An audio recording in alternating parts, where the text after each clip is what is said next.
Even by today's standards, he's been one of the most outrageous stage performers, slashing his chest with glass, throwing up, usual thing. His involvement with David Bowie led him to Berlin, where he's now based. Tonight, however, he's here in London to play 4 numbers. You're listening to Late Night Radio on the SHR Media Network. Caution, there will be mature themes explored and potentially adult language used. If conservatarian words, phrases, certain concepts, or rhetoric offends you, tune out now. Freedom is never more than one generation away from extinction.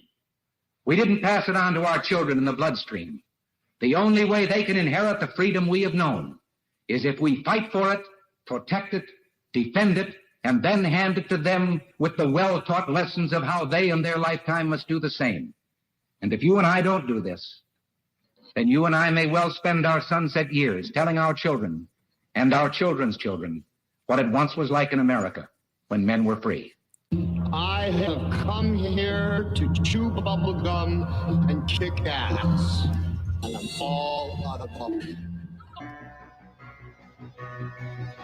And we begin. Ladies and gentlemen, boys and girls, children of all ages, welcome to BZ's Berserk Bobcat Saloon radio show, live and direct from the SHR Media North Idaho studio, where I am broadcasting in a free state. I happen to be this individual. I am your conservative Sherpa. That means that I guide you through the maelstrom of Demorat, leftist, globalist lies, chaos, deceit, and betrayal. And no one quite does it like me. That's me. Please note, what you're about to hear for the next hour and a half, maybe 2 hours or so, consists of my opinion and my opinion only. I have no guests tonight. It's just moi. What am I doing? I'm doing the job that the American media maggots won't. I am fundamentally changing America, one leftist diaper at a time. And boy, are those things stinky. I want to tell you this also. We don't water our drinks just like we don't water our conversations. We are still serving stiff drinks in the saloon, along with facts, history, logic, rationality, proportion, context, clarity, tradition, and common sense for normal people like you and me. Politics, religion, crime, culture, economics, race, science, sex. We talk about it all right here in the saloon, where the speech is free, but the booze is not. I'm streaming live right now on the SHR Media Facebook page, on any number of places on X/Twitter. Let's see, live on the SHR Media Rumble channel, which I started. I know that for a factorious. Twitch, Facebook, and a whole host of other places. I should tell you that today is Tuesday. It is April 22nd, the year of our Lord, 2025. And as you would expect, holy moly, do I have a show for you. I'd like to start it out with this, however. I have changed the chat room once again, and I've expanded it. It was a little too close before. Now around here where I am, it's still raining. We're still getting just a little bit of the rain, some occasional sleet. So the fire is still going in the chat room. All sorts of books for you to look at. Beautiful stone fireplace. All the wood that you could possibly want to stoke that fire right here in the saloon. And with that, I don't think really there's any reason not just to begin right now. What with Easter? You remember when the bunny took Joe Biden out? He's not taking Trump out Anyway, look at the difference between the two bunnies. Joe Biden, who had a bunny who guided him off the stage, had a white bunny, White Rabbit. And President Trump had a darker brown rabbit. What the heck is that about? Maybe it's about the Dems.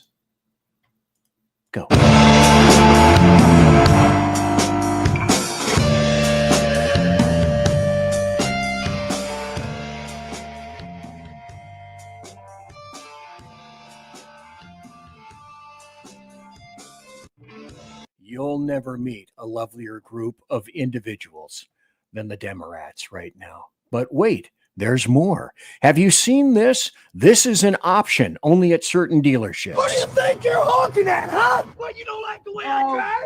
Come on in here, I'll give you a driving lesson. No. You want a piece of me? Why don't you come out and get you some, huh? Where are you gonna go now? Well, you can't speed up. You think you're better than me? What, you think, oh, I don't like the way you drive. What, are you gonna fancy you? What? Huh? Keep out. The trunk monkey, a revolutionary idea. All right, back in the trunk. Hey! You little. All right, back in the trunk. That's what I generally say. And for those of you who don't think there's more, well, there's more. There's always more. We have just begun. She asked me what my pronouns are. And then you ate her pronouns are obesity. Her pronouns are all you can eat. And she identifies as hungry. Were you crying out gravy? She has more chins than a Chinese phone book. Her pronouns are finger-licking good. Pronouns are nom-nom, Jabba the Hutt, we meet again. Necklace behavior, pronouns are she ate them. Wait a minute, this is next-level stuff. Hate from Houston, it's okay, girl, keep your chins up. How the fuck did they find a vein to draw blood? Her pronouns are LBSKG. Her breath is delayed, it's turning Chinese. For fuck's sake. Feminist, lesbian, Peter Griffin. Is cholesterol a gender? Pull up the destroyer, her pronouns are last chair bender. She speaks in heartburn, Thanos was right. Her pronouns are 3.4 funk. Finally, Brad finds a doctor he likes. Do your veins contain anything other than sugar and cholesterol? All these comments are so mean, though I bet she loves her all. She asked me what my. And don't you like it when we start out singing a song? I know that I do. Then let's go here. I hadn't anticipated doing this. Oh, we have 4 comments in the chat room already. Before I do that, let's start. Mission Ready Men is in the chat room. And this is the new chat room, by the way. So, folks, when you're there in the new chat room, please, if you will, let me know what you think. Do you like it? Are the pillows arranged sufficiently? And do you need more pillows? Do you need more drink? What do you need? Just thought I would ask because it's brand new. And also, the Lost Wanderer is in chat tonight. Remember, not all who wander are lost. Sorry, no commercial sent. Been working hard on the radio play I'm producing, directing on Friday night at ooh, look at this. The Lost Wanderer is saying that he's going to be working and he's going to be having a radio play, Friday night over at KLRN. Well, perhaps we should all go over there at KLRN on Friday night. And the commercial sent that he's talking about is I want to make sure that I get a promo for him because I want to make sure that I get all the people that listen, that have shows. I want to promo their very own shows. And also Jeremy Hansen is in the Saloon as well in the chat. Hello, everyone. Welcome to him. And Stay Puffed Marshmallow Man was a sailor and did get laid in Ghostbusters. Who knew about that? Very interesting. Like I said, no one had seen this coming. It appeared that Socialist Popey had, in fact, turned the corner and had not, and then died, I believe, not on Easter Sunday, but the day after on Monday. I'm not quite sure of the timing, but in this case, they say that he is the first pontiff from the Americas who happens to be dead at 88. I thought initially that I would just ignore this at this point. But so many other individuals are opining on it, and I thought that I kind of sort of should do the same. And I will as well. Now, anybody that's been watching the show for any period of time knows that, well, there are some things that I am for, and there are some things that I am not for. I'll mention this once unless there's some other kind of odd occasion to bring it up again.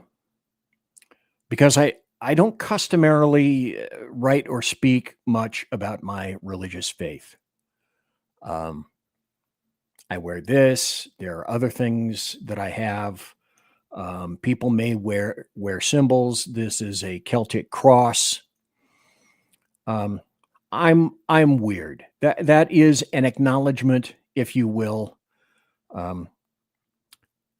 My religious faith is something that I mostly keep to myself.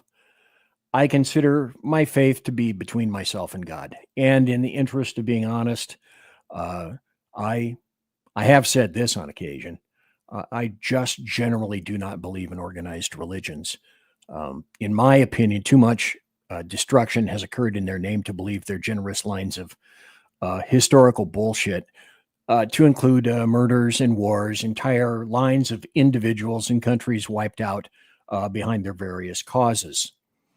And I wrote way back in January of 2010 on my blog, bloviatingzeppelin.net, which is still up. And now I feature posts from the individual shows that I do. And I wrote about the politics of God. In that post, I asked, where do you hold God? And I kind of delineated between two, church and heart. And it began this way. Back then, before I wrote the post, but just before, I was listening to a radio program, and one caller indicated that religion was a matter of heart. And the host indicated the opposite, that it was necessary to hold your religion to your heart, but it was additionally, and equally, if not more so, necessary to hold your religion in a church. And that made me think for a moment about my place and how I hold my own personal religious beliefs and feelings. As I indicate, I very rarely speak or write about my religion or my faith. I'm of the opinion that my relationship with God primarily involves myself and my Lord. And people who proselytize, there's just something about that grates on me. That's another little homegrown quirk about me. And I think if you've been watching the show for any amount of time, you inherently intuit that I am not a joiner per se. My life doesn't quite revolve around the approval of other humans, and it never really has. I tend to be pretty much a loner by nature. Now, I have many acquaintances, that is true, and a number of them appear here during my show. I don't really have more than a handful of actual friends. I'd have to say my wife is my best close friend amongst other roles. It's only within the past, say, 15 years or so that I've even decided to take time to consider my relationship with God. Mostly prior, he didn't even really factor. Time and events will do that. My eyes were opened a bit inadvertently when one of my friends at my former cop job, now retired, came back from a European vacation and presented me with an object he'd acquired at the Vatican. And if I'd been thinking, I would have gone into the bedroom, I would have come back and brought it with me. But it was a cross. It was blessed, he indicated, by Pope John Paul II in May of 2004. Now, since the moment he gave it to me, I have worn it every day, not because I am a pious or a sanctified or a good man, but instead because it kind of forces me, it reminds me every morning when I look in the mirror to remember my place in the grand scheme and actually try to be a good man. The operative word, of course, with me being try, because I frequently fail. There's no doubt I am a sinner. That should be fairly clear to most people. No, I don't belong to a church, and no, I don't attend church weekly.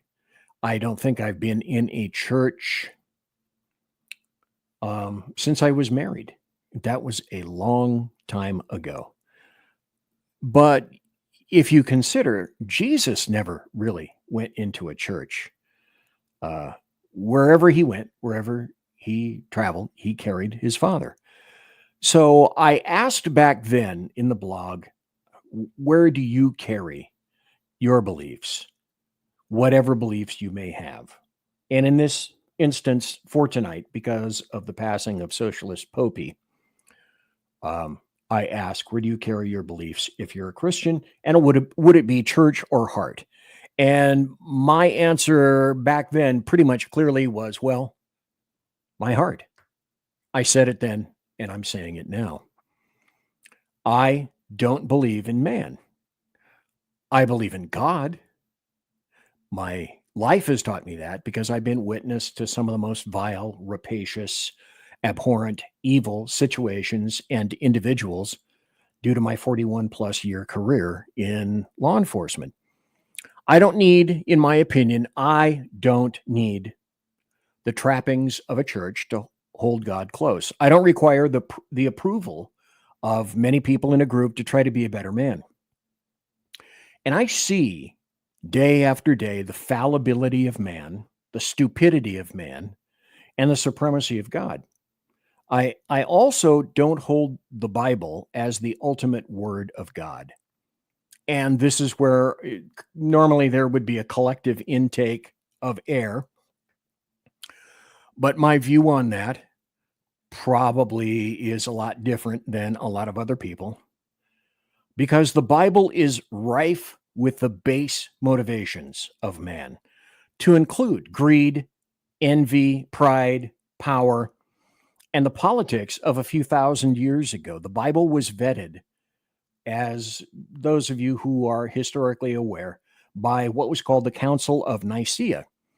And as with any gathering of men, there were political ramifications even back then of what got into the Bible and what was excised from the Bible, what was excluded. That wasn't God's choice. That was man's choice. The other thing we must remember is that, and this answers many, many questions, God gave man free will, and it's up to man to do what he or she will with that. And that does not even factor into the sometimes very poor historical memory of man himself, tales handed down through the ages by those not of firsthand knowledge. I look at me. I couldn't tell you what I had for dinner last night, and yet these men are supposed to be sufficiently facile that they could remember over the years exactly what was said and what was told.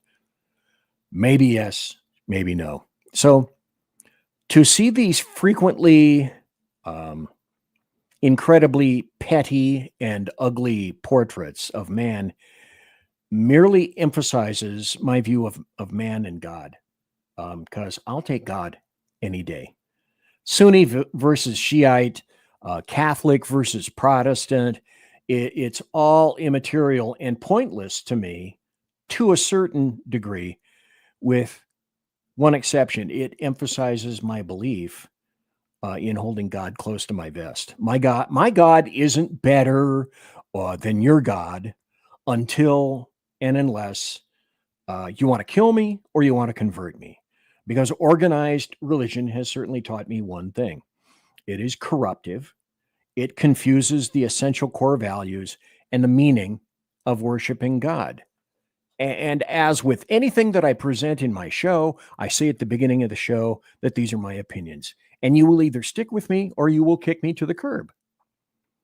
And I know this doesn't engender love with me, but if you want to leave, leave. That's fine. You know, I could say something similar, that I couldn't care less. I do care. I would like to have a massive audience. I do not. It's things like this, I believe, that kind of keep me from doing so. Man, being fallible, gets caught up in the trappings of man himself and forgets the overarching picture. which is why, again, I go back to I don't believe in organized religion, and why man still fights man over the make, means, and manner in which he holds or she holds homage to God.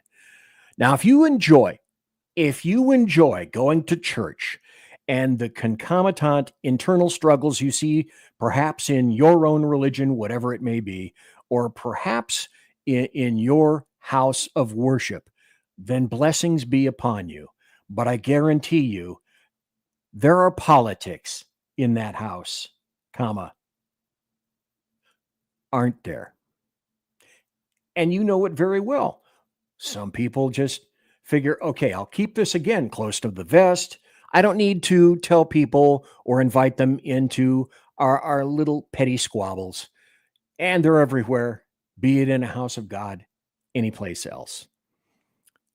In my opinion, however, life is just too short for me to worry about the pettiness of man and the politics of God in some building over there or over there. And that's what got me. And that's where I get into the passing of Socialist Popey, of Pope Francis. Because, well, he was.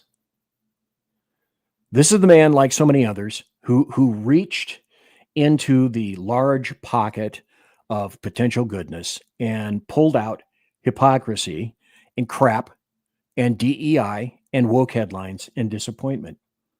It seemed like he was after trying to run after today's screaming woke headlines day by day. Okay, he's the representative of God in that church on earth. I get it. But he continued to emphasize to me that frequently the most self-proclaimed, self-righteous of men are just that. And they're also, at least the ones that I've encountered, they are huge hypocrites. Gosh, BZ, you might be saying about this time, bitter? Table for one, please? Only my reasoning to me backs that up. While working the Child Abuse Bureau, because I was in law enforcement, as I indicate, I was invited to go into the Child Abuse Bureau by other detectives back in the 90s. The 1990s were my period of time in investigations. The local diocese buried and then completely removed a priest to parts unknown when it was discovered I had acquired a case regarding that individual working as a detective in the Child Abuse Bureau. So my guess is you have a pretty good supposition as to why that case fell on my desk. But it continued to reaffirm my beliefs that many of the people who crow the loudest about being the most religious, the most virtuous, are frequently quite the reverse, and it's not a good look. And into that category, I placed firmly Socialist Popey, who found it within himself to excoriate my president about not embracing each and every individual getting their ankles moist by crossing the Rio Grande. This simultaneously, while the, let me see if I have this right here. Simultaneously, yes, I do have this. And I talked about this article about a month ago. The Vatican itself vowed to crack down on illegal entry on its grounds. Here it is. I've spoken about this before. The same grounds that are remarkably surrounded by high walls with its own army and its own police force. Violators, right here in the article, it says violators will face fines of up to 25,000 pounds. That's a lot more money in dollars. And jail sentences ranging from 1 to 4 years under the new schedule. Well, this wouldn't have existed unless Socialist Popey signed off on it, because nothing theoretically should occur unless he's aware of it. That's his state. The Vatican is its own individual country. The reasoning involved higher threat levels due to terror and Islamic groups. Just like the United States, terror, people infiltrating, coming through our borders into our country. Now, the Vatican absolves itself of many things, one of them being, of course, the ability to keep its own perimeter safe and secure. So that's okay. But President Trump determining and the bulk of Americans saying we concur, that's bad. In addition, what I didn't see socialist hypocrite Popey do is, for example, say, open St. Peter's Square to the vast throngs of homeless, the needy, the sick, the basilica itself, for example. Nor did I see him open his apartment or the apartments of others to those same persons. Didn't see it, didn't hear of it. Now, if it did occur, then I'm wrong. Correct me right here, right now. The ability,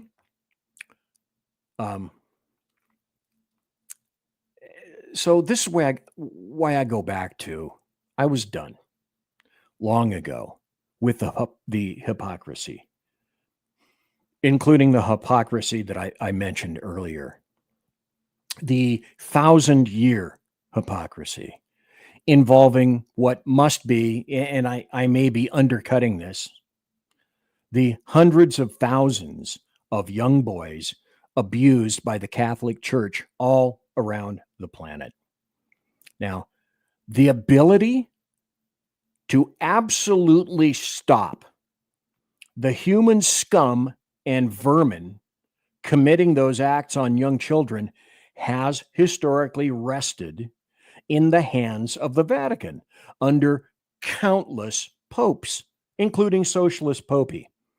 As I mentioned prior, priests have been removed and buried deep into the folds and layers of the Catholic Church for centuries, specifically so that they could avoid the necessary consequences. I know no other way to express this. And if this is uncomfortable for you, in this instance, I couldn't give a fuck less. I'm going to continue. Those are acts of complete and utter evil, concealed by persons individually and collectively that are themselves utterly evil. That's you, Catholic Church, and that's you, Socialist Popey. I freely admit I'm nothing if but a contentious contrarian, because I will also fight for the ability of people to seek their religion of choice in the United States of America. That's a foundation of our forming. Just because I believe in God and not man, and because I don't believe in organized religion, doesn't mean that I wouldn't fight for those rights for you and anybody else, with one very important and salient exception: Islam. Islam is a death cult. I would easily fight against and advocate against Islam. I have continuously, and I will continue to do that until the day I cack. That's a lengthy story for another time. But so until I'm witness to a massive sea change in the Vatican, I'm stuck with these beliefs about Socialist Popey and his church. The onus is not on me to do better in that regard, in that church. The onus is on the Catholic Church to do better. We'll see about that. My faith regarding that is minimal.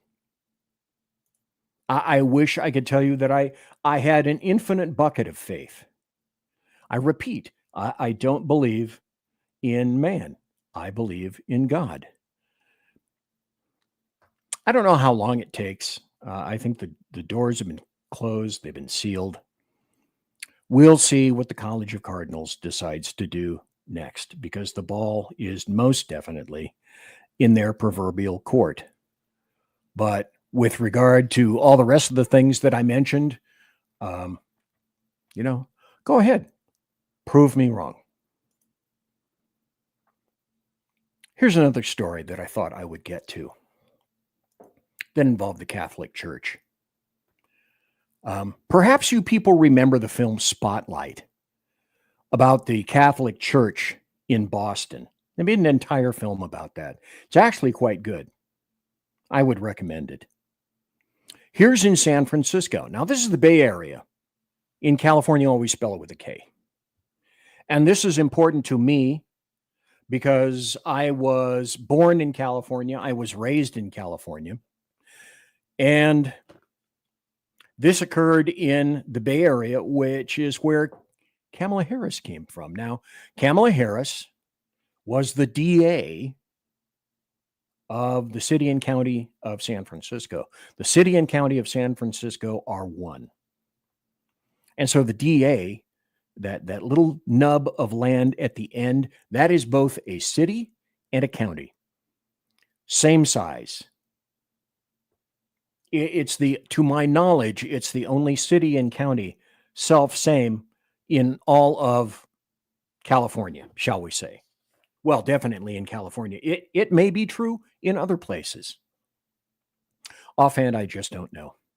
But this story just came out, which is interesting because this story came out before the passing of Socialist Popey. Once secret records show how the San Francisco Archdiocese handled priests accused of sex abuse. One priest faced 5 complaints.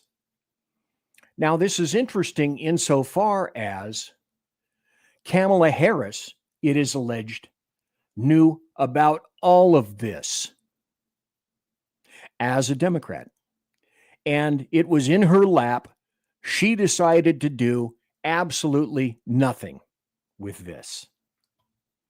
And again, I could go into much greater detail, but apparently it's time for me to take a break. As a matter of fact, it is past time for me to take a break. So let me calm down for a bit, if you would allow, and let's take a break here, and I shall be right back. You're listening to BZ. That's who I am, and you're in the saloon. And thank you very much for being here tonight. Conservative media done right. You're listening to the SHR Media Network. Come listen to BZ's Berserk Bobcat Saloon radio show. Live on select and exclusive Tuesday and Thursday nights at 11 p.m. Eastern, 10 p.m. Central, and 8 p.m. Pacific on the SHR Media Rumble channel, SHR Media YouTube channel, X, Twitch, Spreaker, and wherever great conservative podcasts are found. BZ, your conservative Sherpa, guides you through the maelstrom of Democrat, leftist, and globalist lies, chaos, deceit, and betrayal. Raised as a free-range child with dirt, stains, mud, and freedom, BZ broadcasts from North Idaho, comfortably surrounded by actual normal people. Jump into our plush, sumptuous, palatial, and resplendent chat room on rumble.com. Click on live chat to join. Now, with 37% more umbrage and 19% more bulbosity than previous shows, featuring delicious Liberty additives for the best in late-night conservatarian talk radio.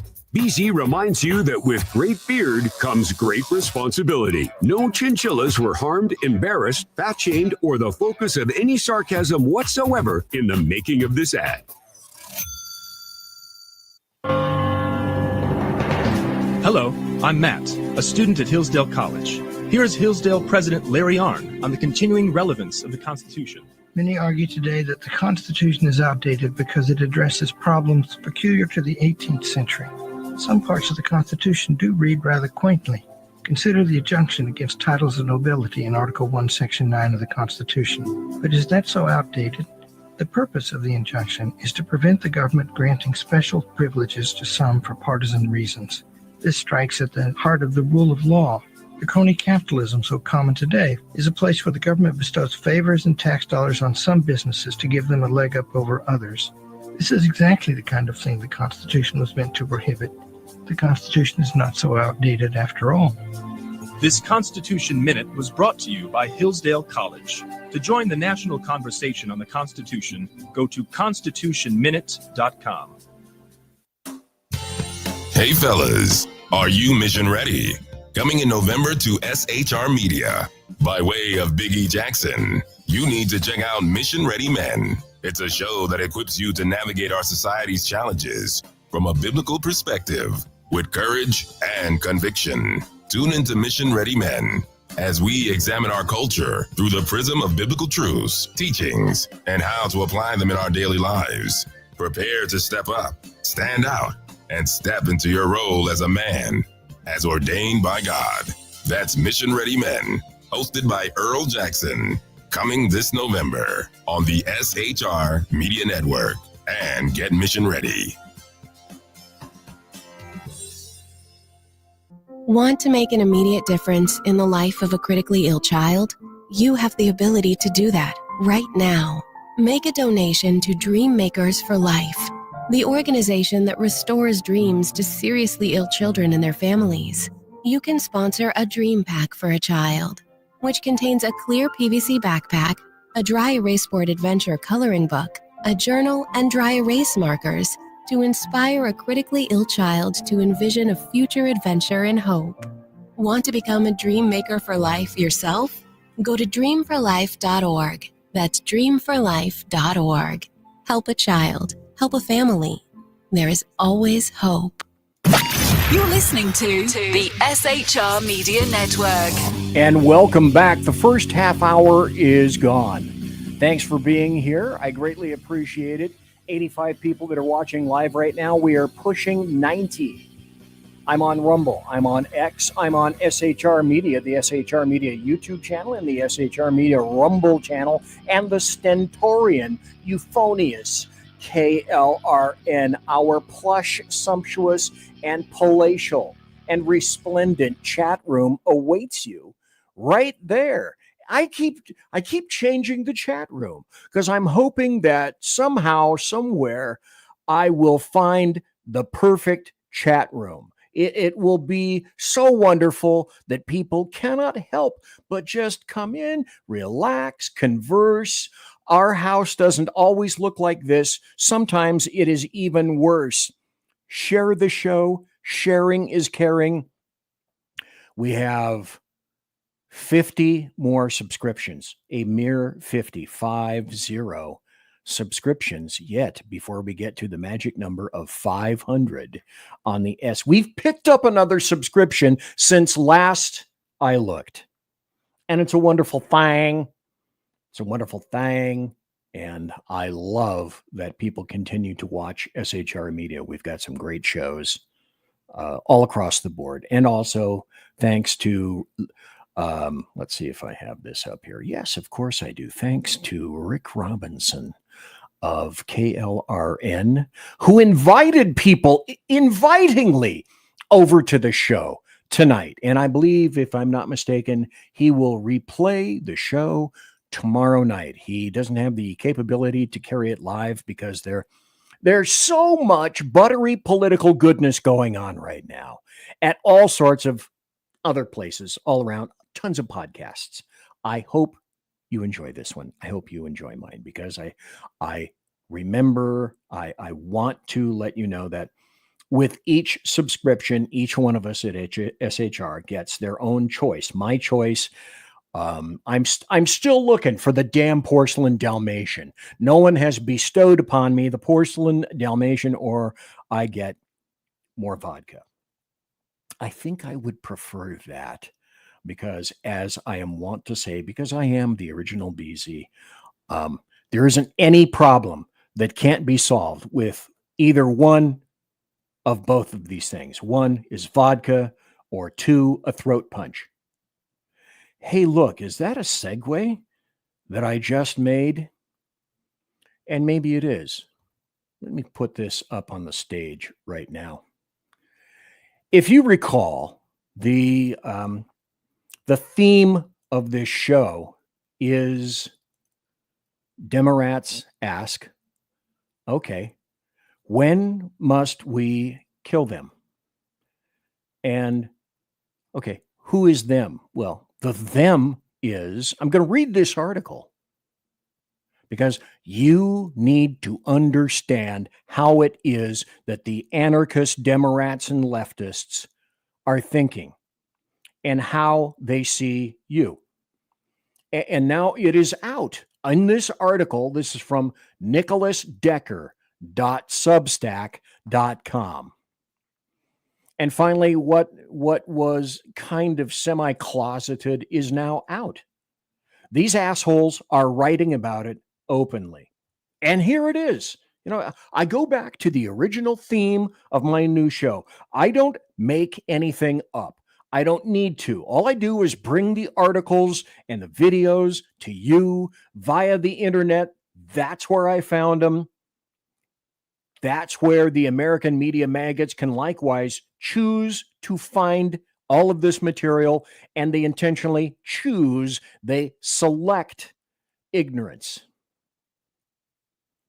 So let me go through this article to you so that you understand. And would it surprise you that I happen to have many more illustrations of this past this? Evil has come to America. The present administration is engaged in barbarism. It has arbitrarily imprisoned its opponents, revoked the visas of thousands of students, imposed taxes upon us without our consent, and seeks to destroy the institutions which opposes it. You know, if I were to address each issue here, line by line, it would simply take too long. But here's the article. I suggest you go find it, nicholasdecker.substack.com. Read it at your leisure, and you may go through it line by line to illustrate, yeah, that's lying. That's shit.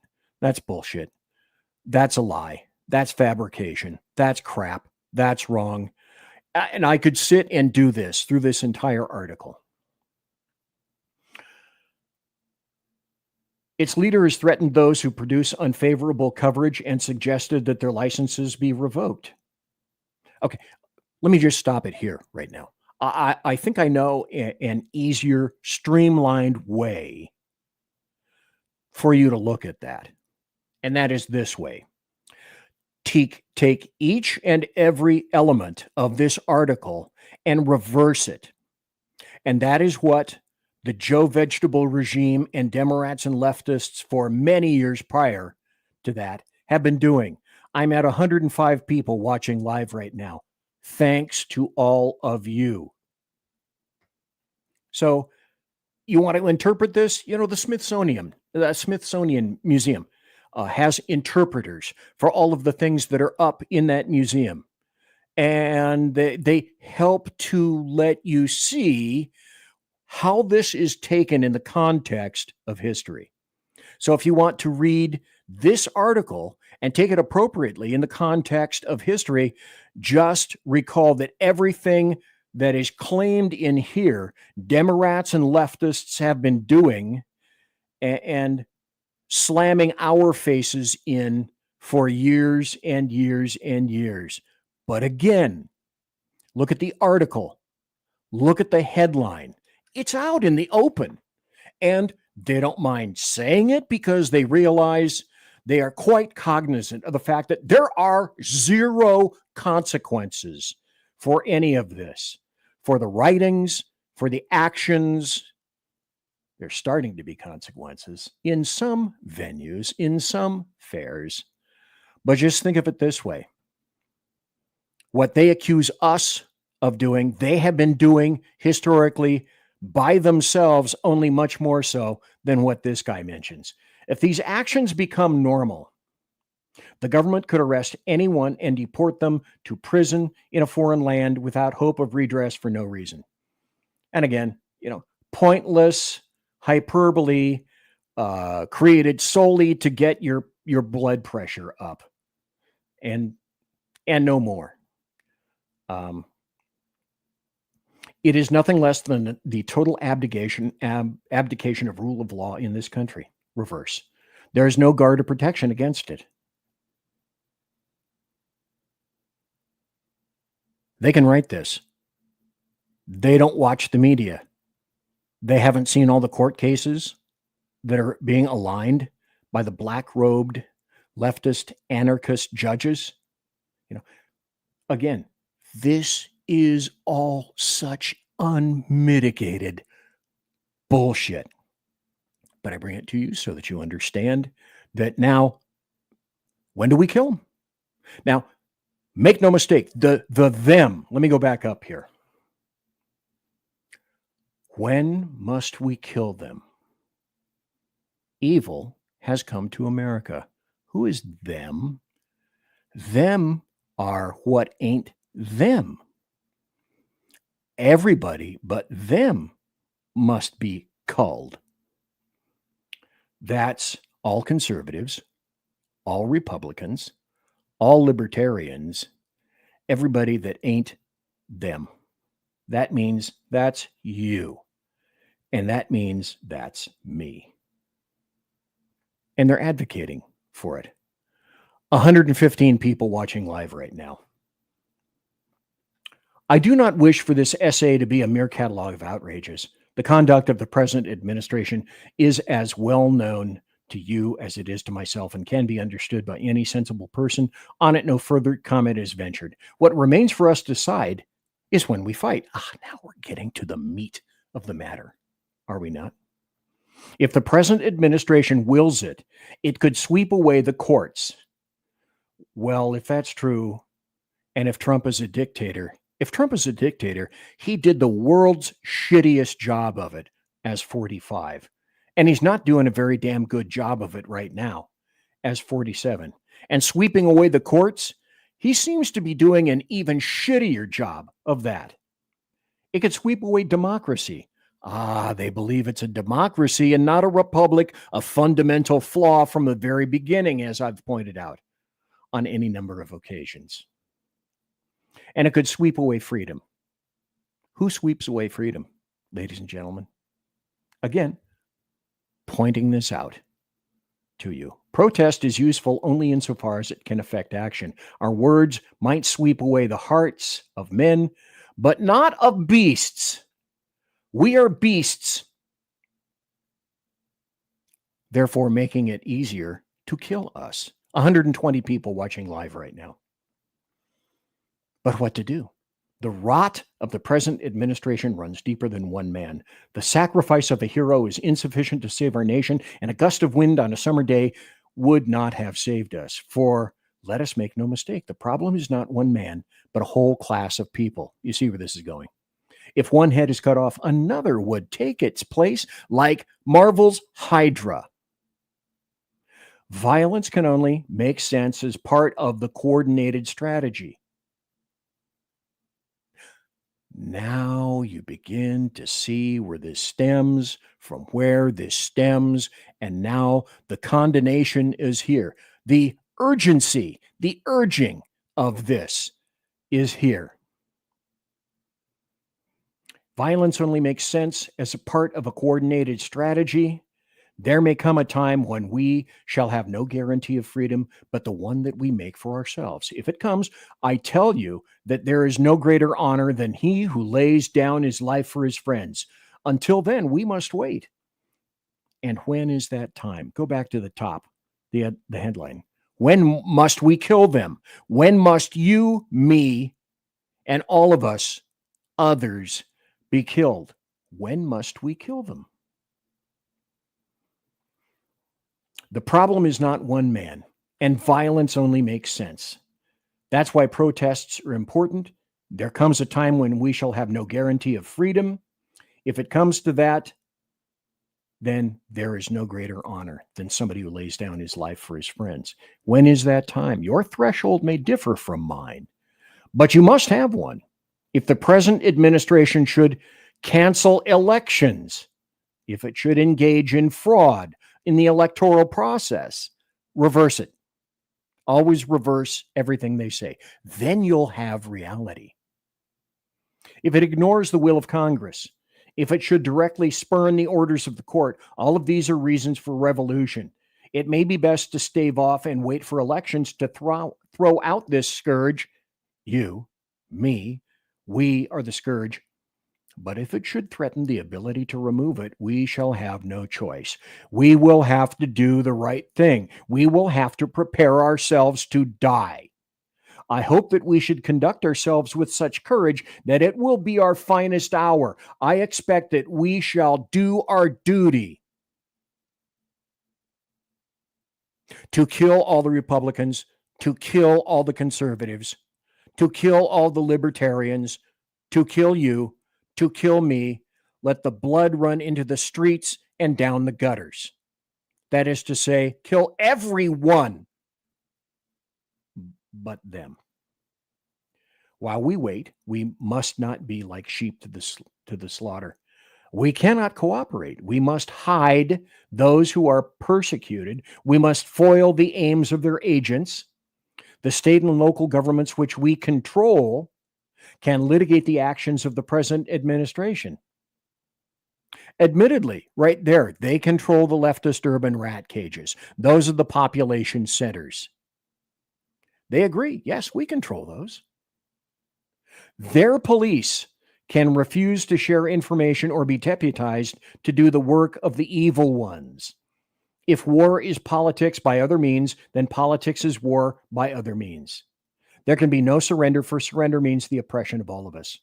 These are exceptional times. We have not faced such a threat in many years. I wish that it had not come. It is the sorrow of the world that these times have come, and it is we who shall have to bring woe unto those through whom it came. You, me, we must be killed, we must be culled, we must be slaughtered. 125 people listening live right now.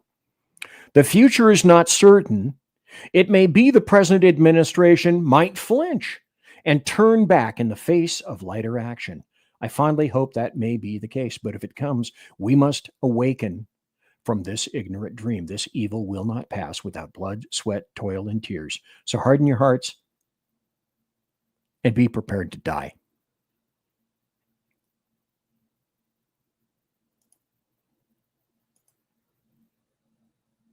I don't think it can be much more complicated than that. Now let me catch up with the comments.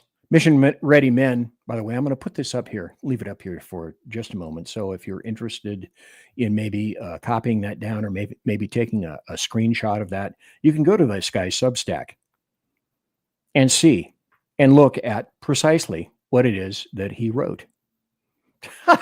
Sean says, well, I'm sure he is a well-balanced fellow. And as Cheetah said, Cheetah, thanks for being in the chat room tonight. And you too, folks, can be in the chat room. Anybody can be deported for any reason. Oh, yeah. Can you name any U.S. citizens summarily dismissed from the USA for simply not liking Trump? No, that doesn't exist. And Sean once again nails it. By the way, Sean brings up this again. Help us in the network by enjoying and liking the episode. Please subscribe. BZ deserves the Dalmatian. Damn it, Jim. Why are you recommending the Dalmatian and not the vodka? Sean also says, I'm sure the guy writing this is a qualified gravy seal. And also, you want to bet this guy's more vegan than human and Antifa pansy? Huh? And this is the point of it all so far this first hour. What do you think would happen if in any publication you or I wrote that in the reverse? And particularly during the prior administration, the Biden regime, the Joe Vegetable regime, who he was not in charge. There was a small cadre of unelected individuals comprising the biggest political scandal in the history of the United States of America. Nothing is done. But again, this deserves this. Sean says, what if that had happened in reverse? What if he'd written that? Or I'd written that? Or you'd written that? And that is the whole point of making sure that you understand the source of all of this. I have time for this before the top of the break, and I will be taking the break religiously. I'm pushing 130 people watching live right now. Thanks to everybody watching now, live, and in podcast. I do some nice numbers in podcast. And thanks to all those people who watch later, because they can't watch right now, and it's a late night show. I get it. I grok that concept.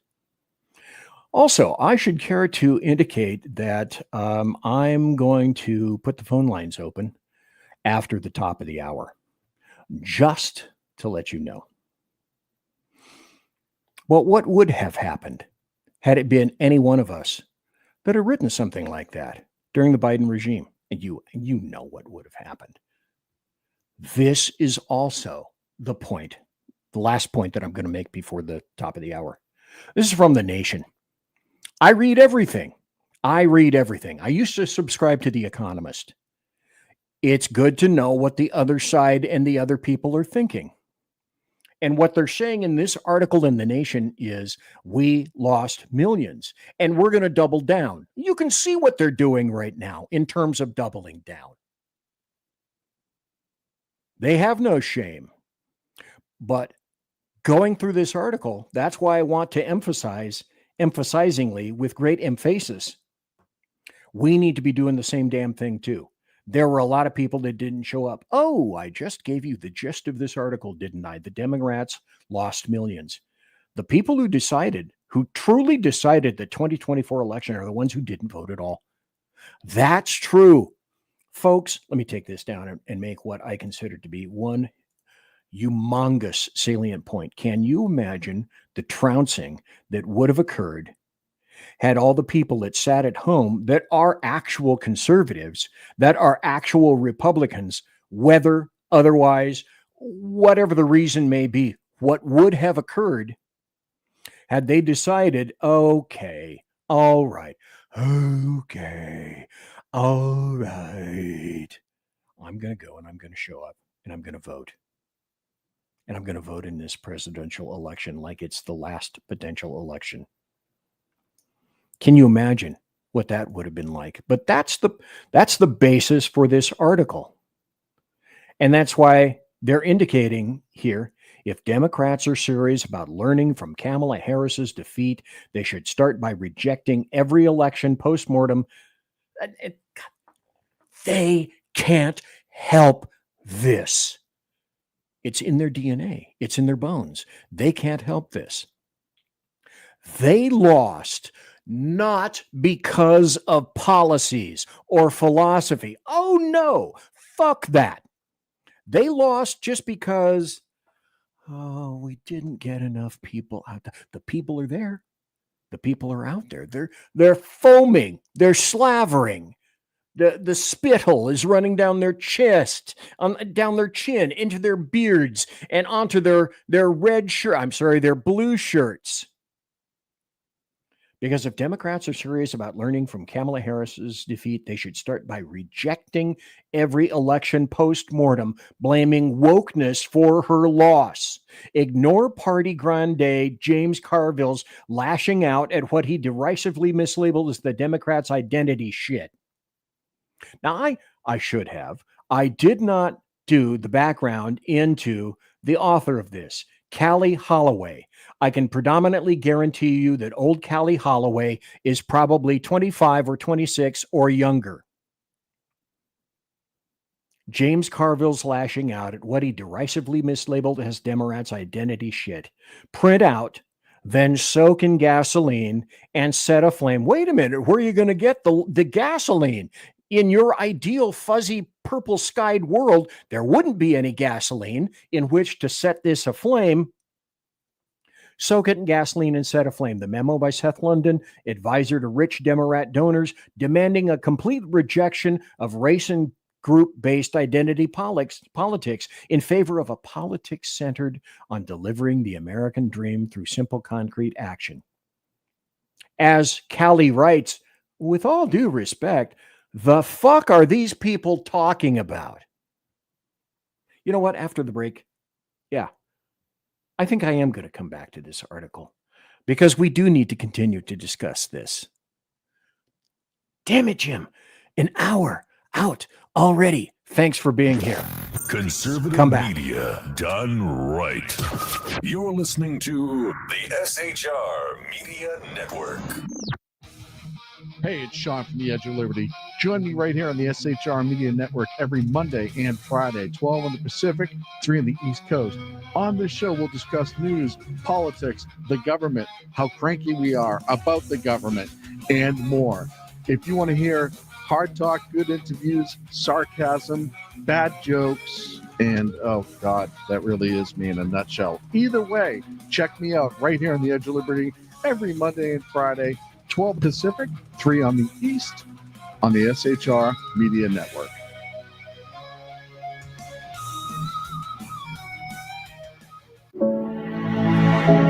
Freedom.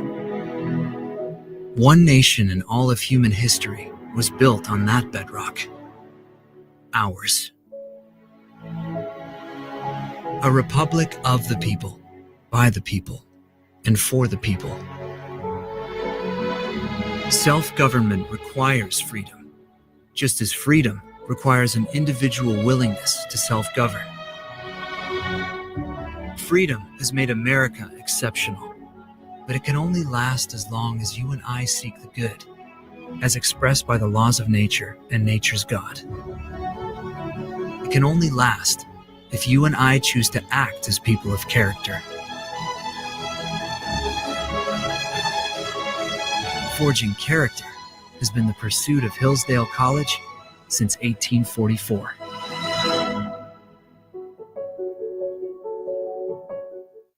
Are you looking for a way to boldly express your faith and love for your country? Then check out Seven Armors, the premier apparel company for patriotic men of God, where faith meets freedom in style. Our t-shirts are more than just clothing, they're statements. Bold, stylish, and meaningful. From timeless messages to modern designs, we've got something for every patriotic man of God. Wear your beliefs proudly with Seven Armors gear. Don't miss the chance to wear your faith and freedom on your sleeve. Visit 7armors.com today and join the movement. That's the number 7armors.com. 7armors.com. Faithful, vigilant, steadfast, passion. You're listening to the SHR Media Network. And we're back. I am BZ. This is the SHR Media Network. 135, 136, 137 people watching live right now. Bless you all. Blessings upon thee, all of thee. Another hour to go, and as per normal, I'm going to go back to this article, but I should care to point out the obvious. Look at all this up here. I do this every show. But I learned long ago, never be without show material, because weird stuff can happen. Always have more than you could possibly want to show or display. And all of these up here are the things that I'm probably not going to get up to tonight. And at this point, I want to go back and mention this because Sean Lewis has done some digging for me. I was talking before the break about this article from The Nation. The Nation is a massively leftist magazine, and now it's a website. And the article is "The Democrats Lost Millions." And the point of the article is that, we didn't lose because of our great ideas and philosophy, because our ideas and our philosophies are great. It's James Carville who's wrong. And do we need to moderate or go to the center? Oh, no. Oh, not just regular hell no. Extra crispy fuck to the no. No, we need to go harder left. We must go even harder left. Because there are so many untapped individuals yet to come to our defense. There are millions of these people that are still out there. Harris already ran the let me stop here before I start that article. I said that Sean had done some very nice things for me, and I appreciate that. Let me go back here. this article. Callie Holloway. Okay. So during the break, Sean decided to go out and check for Callie Holloway. And he said, okay, well, here it is, her resume. Freelance writers, blah, blah, blah. And for Salon, left. Time, left. The Guardian, left. Jezebel, left. XO Jane, left. Raw Story, NYC and Company. Google Music, left, left, left, left, left, left. San Francisco Bay Guardian, left. DFA Records, Rhapsody, Wandering Sound, left. Prefix, and many others. Also, this is interesting.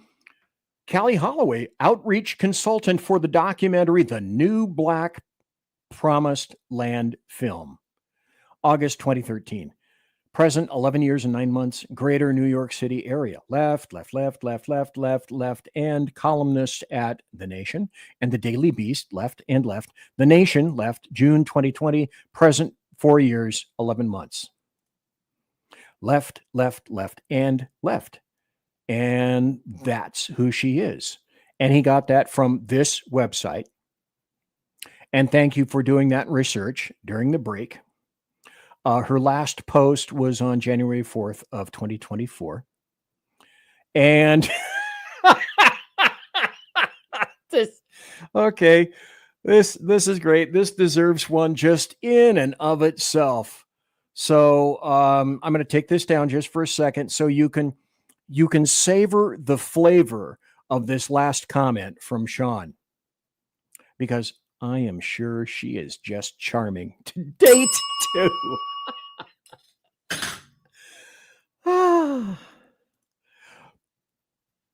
Who knows? She's probably one of the ones who's already had an abortion. Her legs are closed. And if I had a photo of it, that's probably the last thing that you want to see up on the screen right here, because that would be a visual brainworm that you likely could not overcome even in your worst fevered dreams. So it's not philosophy. People all throughout the fruited plain love the philosophy of the Demorats. It's everyone else that needs to get fucked or killed, ideally, if you were along for the ride in the first hour. Donald Trump, meanwhile, campaigned on fighting the anti-white feeling in this country, migrants having bad genes, transgender insanity in schools, the benevolent sexism of whether the women like it or not, and the falsehood that Harris happened to turn black. Okay, lie, lie, lie, lie, lie, lie. There's no demonstrable evidence that the Demorat Party will win the white vote. They have not for a long time, said Amy Allison, the founder of She the People. Why can't we accept that? Well, this is the point where I also should like to intercede and interject that Donald Trump, OMB, Orange Man Bad, the guy with the dead orange cat on his head, got more people, more minority people voting for him than any other conservative or Republican in just about the history of this nation. He brought more black men over. He brought more black women over. He brought more Hispanics over. And see, that's what they, leftists, Demorats, leftists, and globalists, don't want to tell you and reveal to you. So again, this is just indicating clearly that if they don't want you dead, and trust me, you can see by the show, the whole point of the show is Democrats ask, when must we kill them? And the answer is as soon as possible. And we have to kill them because they're not us. So they need to be dead. Because we have the winning philosophy. We have the winning platform. Lies, chaos, sexism, racism, über alles. That's what they're predicating everything upon. And now it's out in the open. It's more than out in the open. I don't think I have played this before. Maybe I have. I'm not sure. My brain is fuzzy. But here's, again, more people. This is a guy from TikTok who told people, go ahead, shoot at ICE agents. This guy's name, and I'm going to put it out there in the ozone because it's already out there. 145 people watching live right now. Thanks to each and every one of you. This guy's name is Belal Qureshi, a real estate agent in Michigan. Well, what does he have to say? Shoot at ICE agents on site. That's right. If ICE agents are trying to take you or a loved one, shoot them on site. The way they're pulling up with masks on, with unmarked vehicles, no badge, no nothing, it could be anybody.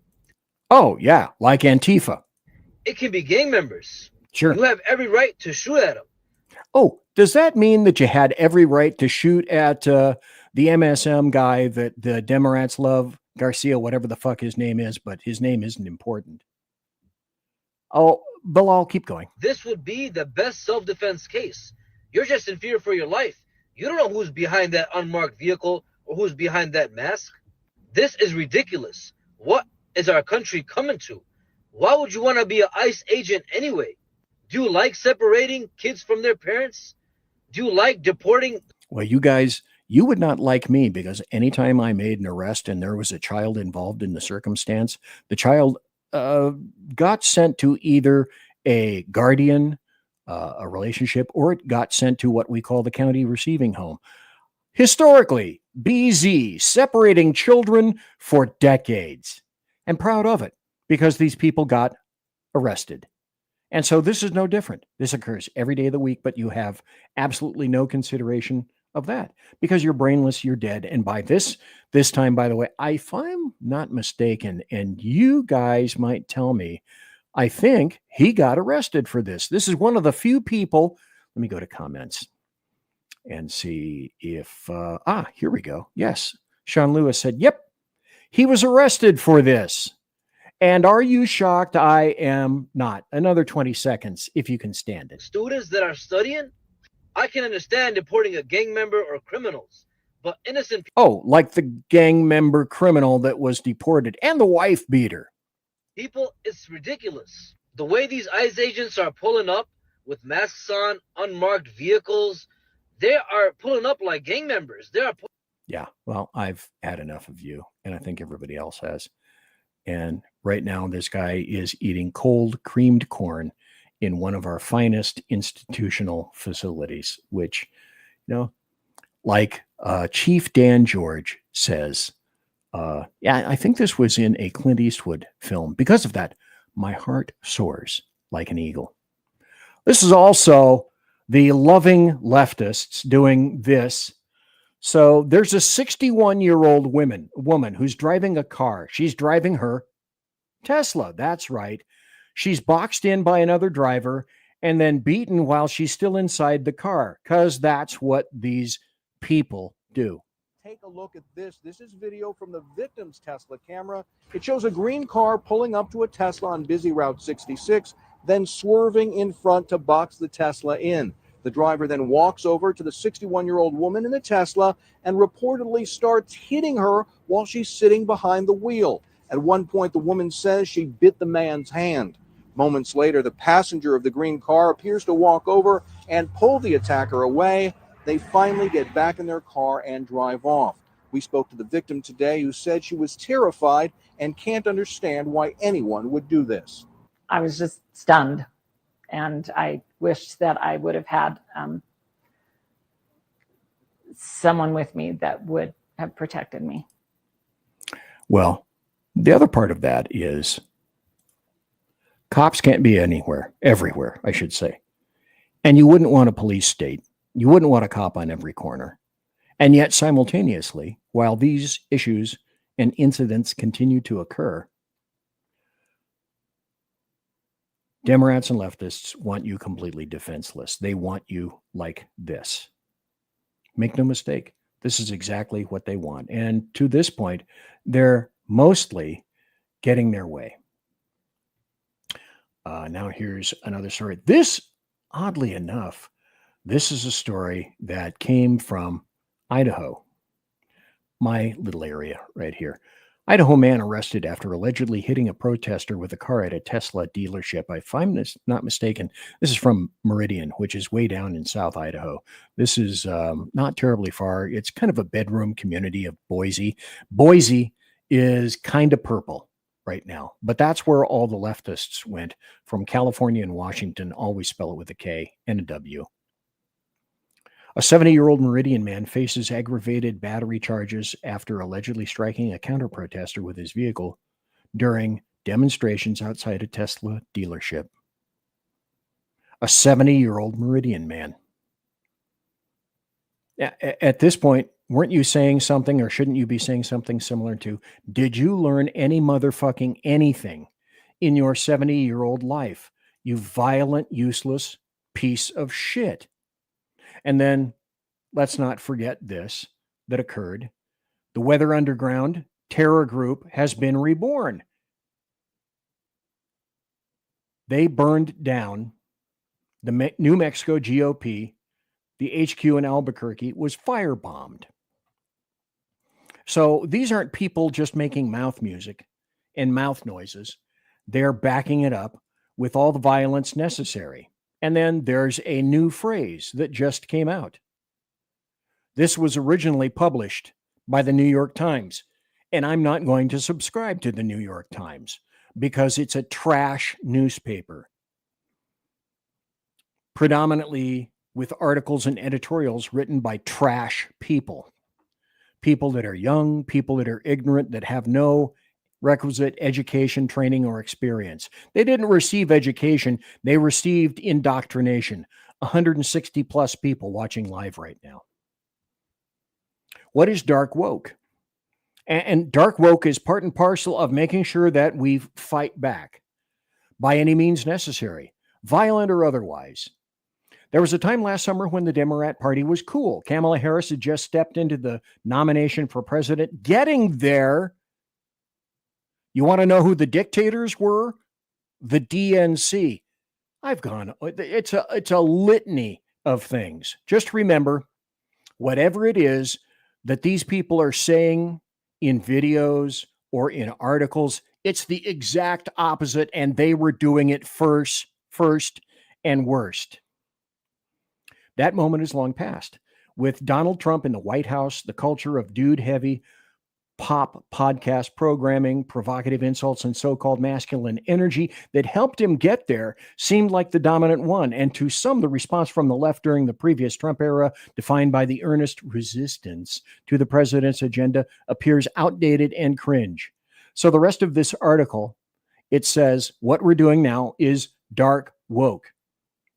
And it's dark woke is leftists getting, as the author says, getting their groove back. Some party insiders say Demorat politicians have been encouraged to embrace a new form of combative rhetoric aimed at winning back voters who have responded to President Trump's no-holds-barred version of politics. So the cool thing about all of this is, yeah, they're going to fight back. It's called dark woke. It has its own little phrase. And along with dark woke comes politicians saying, this is the United States of America. Oh, let me back this up because you're going to love this too. Saying as many, they're demonstrating, hey, we have the ability to say as many curse words as possible on public television. And doing that makes us so much cooler than anybody else. And then there's this idiot bint, Taylor Lorenz, who's in love with a murderer. Why? Because he's beautiful and he has bushy eyebrows and dark hair. I just love to run my hands through this guy's hair. He's so cool. He's so young. He's moral. Not kidding. I don't have to make this stuff up. She's going to tell you herself. This is the United States of America. As if we don't lionize criminals. As if we don't have, we don't stand murderers of all sorts, and we give them Netflix shows. There's a huge disconnect between the narratives and angles that sort of mainstream media pushes and what the American public feels. And you see that in moments like this. And I can tell you, I saw the biggest audience growth that I've ever seen, because people were like, oh, some journalist is actually speaking to the anger that we feel. She was the one who said in another video, oh, he has morals. And that's why people love him, because he is moralistic. And then this, the Demorats have decided upon which hill they are going to die.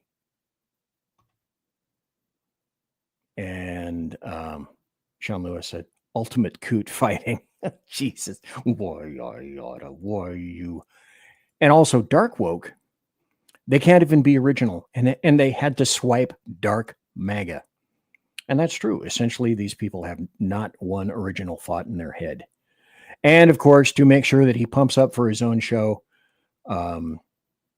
he said, right after the election, I called this, the swearing was going to be their way to seem tough. Well, oddly enough, that's true. Mission Ready Men. Big E, Earl Jackson, says, when you have no principles or convictions, you have to swipe the original thoughts of others. And I guess emulation is the most sincere form of emulation. And he also says, she's a degenerate. Taylor Lawrence. Yeah, I'd have to agree with that. But wait, have I got some tears for you? Let's see. Let me take this off the screen for a moment now. It should come as no surprise to anybody that when I say that I probably have a clear liquid in here, some form of potato water, that's true. Oh, Mission Ready Man says, hey, I got to take off. Thanks for being here, Big E, Earl. I was on his show. I wasn't on his show. He's never invited me on his show. But I kibitzed in his chat room earlier this morning, and that's a great show. And I'll tell you about all the SHR shows in a little bit. And while I'm talking about various shows and Big E, let's tip a mug of clear liquid, because boy, were the Demorats pissed off. Let's listen, because as anybody with half a wit about them, hence half-wit, already knows, they're not going to get in to see this guy in El Salvador. The president, Bukele, has already said quite clearly, you're not getting in. You're not going to take him. He's an El Salvadoran citizen. He's going to stay in El Salvador. And I really don't care what you say. And you may come in and you're setting yourself up for some disappointment. Robert said why we're here. And we're here because we believe that the rule of law should be followed by everyone, including the president of the United States. And we're in a situation. Okay, I'm going to show you a little bit later. Might be after the break. I'm going to show you that all of these decisions from these black-robed leftist anarchist judges are agendized. They are all biased. And I have the stats and the history to prove it. And you would expect no less of me. Where the administration has sent someone here to El Salvador by mistake, admitted to it. A Supreme Court decision has come down to say you need to facilitate the return of this man back to the United States so he can go through due process. And the administration. By the way, that's a lie. That's not what SCOTUS said. But, you know, after a while, you get tired of saying lie. Well, that's a lie. That's a lie up there. That's a lie over there. That's a lie over there. That's a lie down below. It's a lie. Continue. Is saying, no, we're not going to do it. In fact, we just had a meeting earlier today with the embassy. We left that meeting with absolutely zero indication that this administration has is going to facilitate or wants to facilitate the return of Brego Garcia back to the United States so he can go through due process. Due process. Now, that's interesting in terms of that's the phrase that's being thrown around. And I had some media assets up here, and perhaps it's time to go through those because, as I say, a few moments later. By the way, did you guys see this? I have to put this up now. This is interesting insofar as, and I can't get the pointer over to this side, but does anything seem out of sorts to you? Look at Biden. This is the Biden family at Easter. Now, I don't know the rest of these members. There's the wife Biden down below, the Joe. Joe's wearing a suit. He's the only one wearing a suit. And he's way in the back. Why is he way in the back? Does it look like he's photoshopped in there? And the answer is yes, he is photoshopped in there. Now, do you think Biden is, in all of his agedness, got down on his knees to take this photo? And the answer is, of course not. That's a photoshopped visage, an image in there. And then if you look closely, and again, I wish that I had the ability to run my cursor. Okay, look at the guy with the kind of brown hair to the right, just above Jill. If you look at that image, if you take that image later, maybe on your own phone or your own tablet, embiggen it. Look at what's on his shoulder. His, to us, the shoulder to the right. That's a hand. But no, there's no hand or arm of that coat reaching over there to that guy from Joe Biden. This is another in a series of what the fuck moves by the Biden family, who are they're in it themselves now. The DNC isn't having much of anything to do with much of any of that. And speaking of the Demorats, they put this up as truth. This is such a falsehood, such a lie. Americans dyed potatoes instead of eggs this Easter to save money. Now, if that were true, there would have been a host of articles, an assload of articles about this in the American media maggots all across the United States and the globe. If people were so poor, saying, alms for the poor, I cannot afford an egg, I'm going to have to dye a rock or a potato with some kind of color, and those little wire things that hold the eggs, they're not strong enough to hold the potatoes and they fall out. That's a load of shit. This is about birthright citizenship. I'm going to be talking on Thursday, and I may as well go into this right now, with Jack Alexander, who is an Australian. And one of the things we're going to be talking about is birthright citizenship. And this is true. 2 illegal aliens having a baby shouldn't produce an American citizen. It should produce 3 deported illegal aliens. And during the first hour, I should have put this up as well.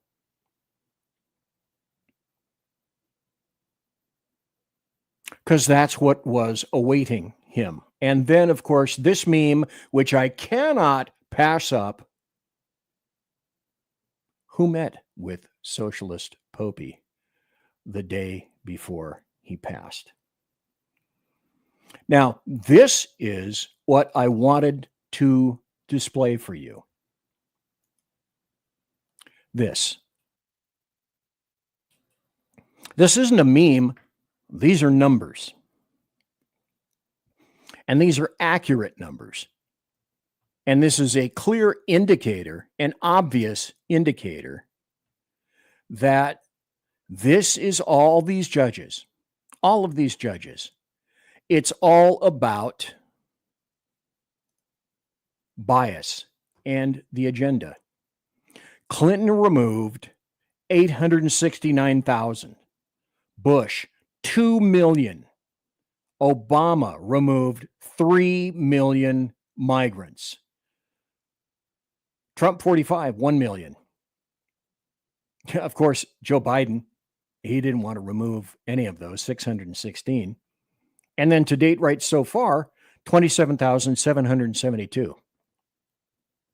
So what we are doing is we are ascribing via black-robed leftist anarchist judges rights and privileges to illegal invader gang terrorists heretofore never before applied. And you can see it's clear by these numbers. These numbers are obvious indicators. The only difference now is Trump 47, as the laws themselves haven't changed. Not a whit. In total, those presidents have removed 7 million 723,001 illegal invaders. Those are the numbers if you add them up, not counting Trump 47. So all those other presidents, that's fine, no problem. President Trump, Hitler. Some things are just really, really damn obvious. They're really damn clear. And so this is, I just love this guy. It's like, oh, by the way, again, continuing, 165 people watching live right now. Thanks to all of them. Let's check comments. I haven't checked comments.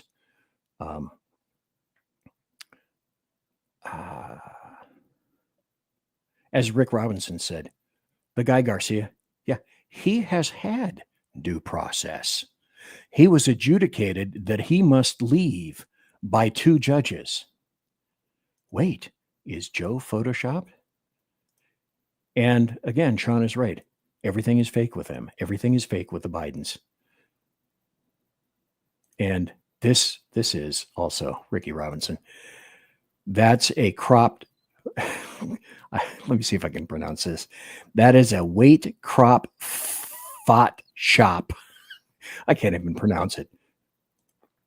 Also, Sean indicates eggs. True. It's a lie. It's all a lie. They have nothing but lies. Eggs are way down. They were predicted to be. You can get a flat of eggs for $8 at Costco. And the other thing that I should have put up tonight, but I have not, is that, hey, stocks went up today. When the little crybabies in the stock market don't get their way, then stocks go down. Let's go over here to Stephen Miller. He has a miraculous way of speaking that I used to have about 20 years ago in my 40s and 50s and 60s. And because of various stupefying things, I am no longer as facile. But Stephen Miller delivers a great class on, hey, let's talk about this guy. Let's talk about this MS-13 terrorist that the Demorats seem to absolutely adore and love. So, as Pam mentioned, there's an illegal alien from El Salvador. So, with respect to you, he's a citizen of El Salvador. So, it's very arrogant even for American media to suggest that we would even tell El Salvador how to handle their own citizens as a starting point. As 2 immigration courts found that he was a member of MS-13. When President Trump declared MS-13 to be a foreign terrorist organization, that meant that he was no longer eligible under federal law, which I'm sure you know, you're very familiar with the INA, that he was no longer eligible for any form of immigration relief in the United States. Okay, let me stop right there because I was not watching the time, and I have to do this because I have to take care of a certain dog that's been scratching at the door, and we'll be right back. Don't go away. Conservative media done right. You're listening to the SHR Media Network. Welcome to River of Common Sense, where we cut through the noise of news and politics with a sharp wit and clear discussion. Tune in every Monday and Friday at 9 p.m. Eastern Standard Time for a refreshing dose of reality as we fearlessly tackle the tough topics with no nonsense, just pure common sense. Visit shrmedia.com to discover where you can catch River of Common Sense in action.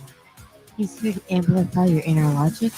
He may not always be polite, he may not always be refined, but one thing's for sure, he always tells it like it is.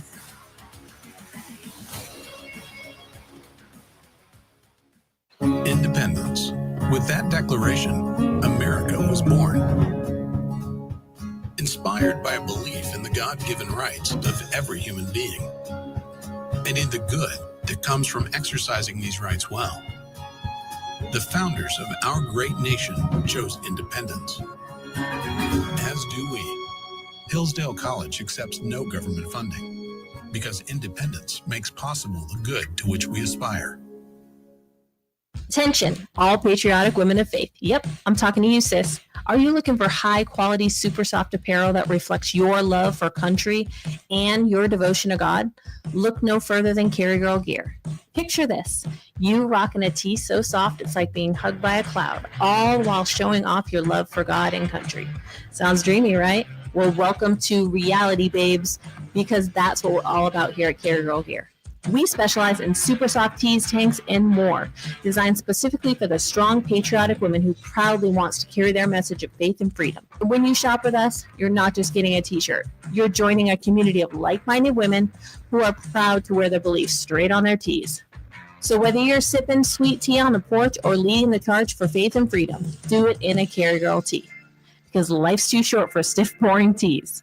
CarryGirl.com, where faith and freedom meets fashion. You're listening to the SHR Media Network. And I'm back. This is the final 25 minutes of the show. And again, 165 people watching live right now. That is wonderful. That is stellar. I expect I should be getting a fairly good number of people listening and watching in the podcast. I'll be putting the show up along with the show notes.